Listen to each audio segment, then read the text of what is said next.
జీవులకు గల శ్రద్ధ పూర్వజన్మ వాసనా బలము వలన లభ్యము. అది రాజసము, సాత్వికము, తామసములని 3 విధములుగానున్నవి.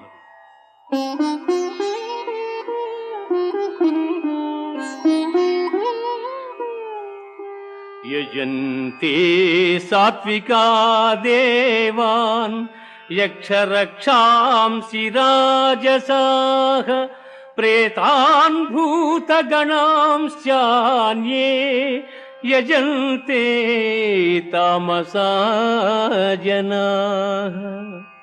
సత్వగుణులు దేవతలను, రజోగుణులు యక్షరాక్షసులను, తమోగుణులు భూతప్రేత గణంబులను శ్రద్ధాభక్తులతో పూజించుతుందురు.